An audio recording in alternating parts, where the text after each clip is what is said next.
This is Pulse of Africa, the face and voice of Africa. The story of resurgent and burgeoning Africa is here, only on the Pulse of Africa channel.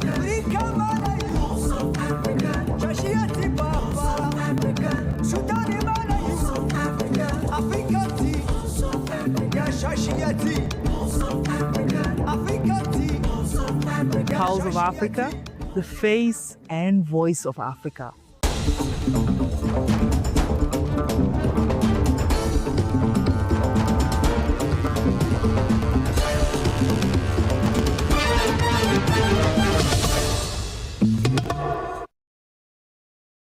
Hello, I am Samia Mohammed, your host for the news this hour. Stay tuned.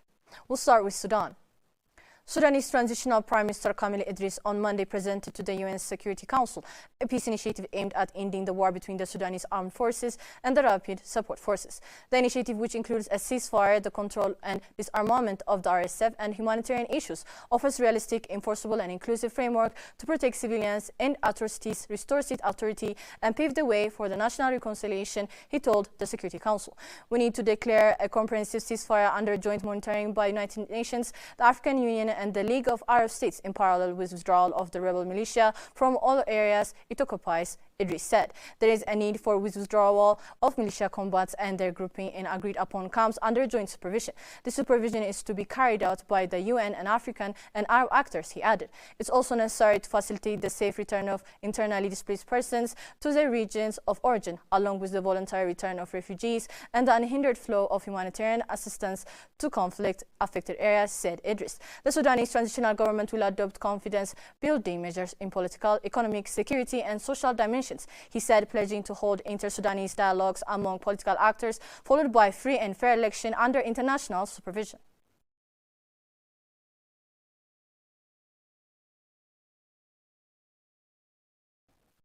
The Rural Electrification Authority, in partnership with ZESCO Limited, has announced the commencement of subsidy for the last mile connection fee subsidy program under the Accelerating Sustainable and Clean Energy Transformation in Zambia. The Ascent Zambia is a 5-year program with a $200 million World Bank funded project complementing the $250 government funding commitment. The program aims to accelerate universal access to affordable, reliable and clean electricity across Zambia, particularly in rural and peri-urban areas. The last mile connection fee subsidy program targets 100,000 new on-grid connections in 2026. Under the program, households and business in rural areas requiring a standard single-phase connection will pay 300 instead of 4,846 Zambian kwacha. This subsidy is intended to remove financial barriers and enable more Zambians to connect to the national grid. Eligibility is primarily based on proximity to existing infrastructure, with applicants required to be within 30 meters of an existing low-voltage distribution pole. RIA and ZESCO will publish lists of eligible districts and townships, which members of the public are encouraged to consult.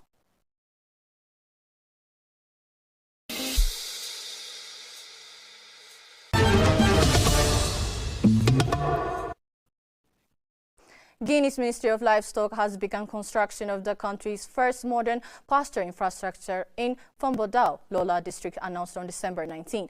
The initial phase covers 1,950 hectares of fenced grazing areas, with plans to expand to around 3,000 hectares. Extensions are slated for Lane and Gusaso. The site will feature year-round water points, secured transhumance corridors, livestock holding areas, and nearby veterinary facilities to enhance animal health. Part of a 5-year plan to develop up to 20,000 hectares of grazing zones across districts, including Lola, Beila, Macenta, Madiana, Karouan, and parts of Middle Guinea. The project aims to organize pastoral activities and promote peaceful coexistence between farmers and herders. Guinea, like many African nations reliant on pastoralism, has seen recurrent conflicts over limited grazing resources, often leading to crop damage and violence. To address rising disputes, the government banned cross-border transhumance. Authorities hope these modern zones will improve pastoral management and reduce clashes, which carry significant social, economic, and security costs.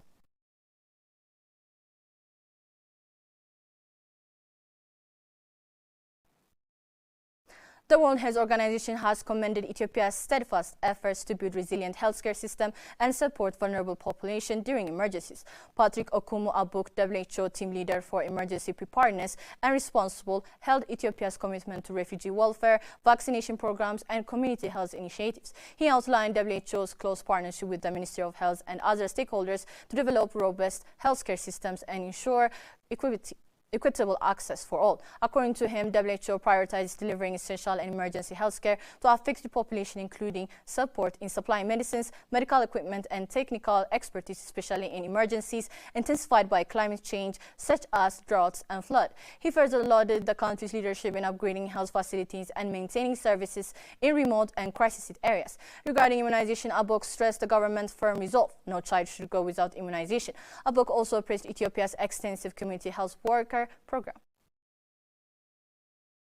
In a nutshell, I will say that government takes the health of its population very serious and very critical, and it shows all elements of commitment in ensuring that they sustain and they prioritize the health of these communities that are affected by the different emergencies. Now, we've talked about building the resilient community systems. We know Ethiopia is one of the pioneer countries that has strong community health extension workers program. So working with those communities, involving them, engaging them in their health is one of the critical ways that we are seeing that Ethiopia will be able to ensure that there's a durable solution and resilient, working with the regional governments in ensuring that actually it succeeds and successful.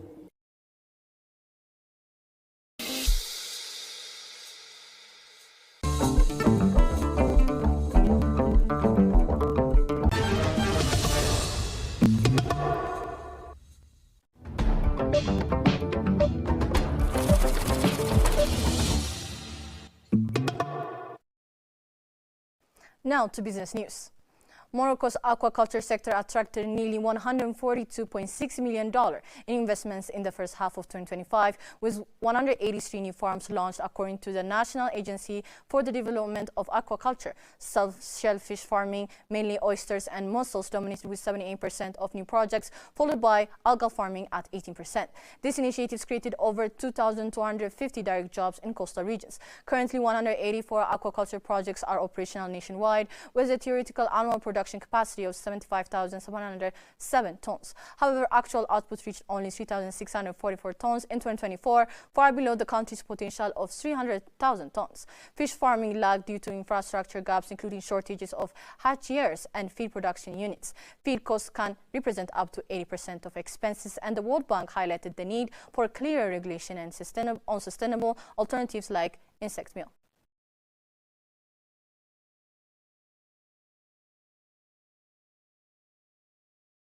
The African Development Bank Group and Nedbank Group have signed a landmark deal to boost access to affordable housing in South Africa and strengthen trade across the continent. The financing package comprises two components: a ZAR $2.5 billion social bond investment in Nedbank Group Limited and $60 million trade finance risk participation agreement with Nedbank Limited of South Africa. Together, the initiatives aim to narrow Africa's trade finance gap, accelerate intra-African trade, and improve access to housing, two essential drivers of inclusive economic growth.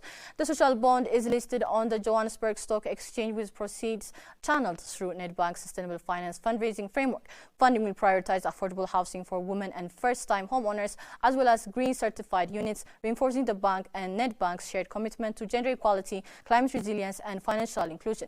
The bond will contribute to achieving the African Development Bank's vision for inclusive growth. The $60 million trade finance risk participation agreement will provide crucial credit risk cover for Nedbank's partnership with local banks, issuing documentary letters of credit and similar trade instruments across continent, including in low-income countries and transition states.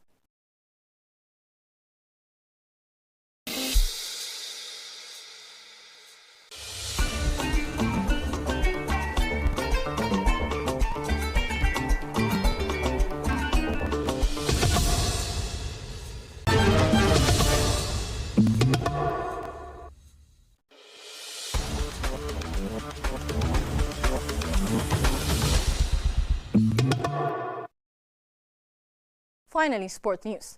The Nigerian federal government has fulfilled its housing, land and national honors pledges to the Super Eagles squad that finished runners-up to the 2023 Africa Cup of Nations in Cote d'Ivoire, delivering on promises made following the team's impressive continental campaign. Members of the silver medal-winning squad were formally presented with documents for their houses and lands, as well as certificates of first officer to the Order of the Niger at the team's camp in Morocco. The presentation was carried out by top government officials, including Nigeria Football Federation President Ibrahim Gassau, representative of the National Sports Commission and other senior officials. Among the beneficiaries are several key players from the AFCON 2023 squad, including Victor Osimhen. The fulfillment of the pledge dates back to February 2024, when President Bola Ahmed Tinubu hosted the Super Eagles players and officials after their return from Cote d'Ivoire. At the reception, the president announced rewards for the team's efforts, promising houses, lands and national honors in recognition of their performance and the pride they brought to the nation. Speaking at the presentation ceremony, NFF President Ibrahim Gassau emphasized the importance of keeping faith with the players.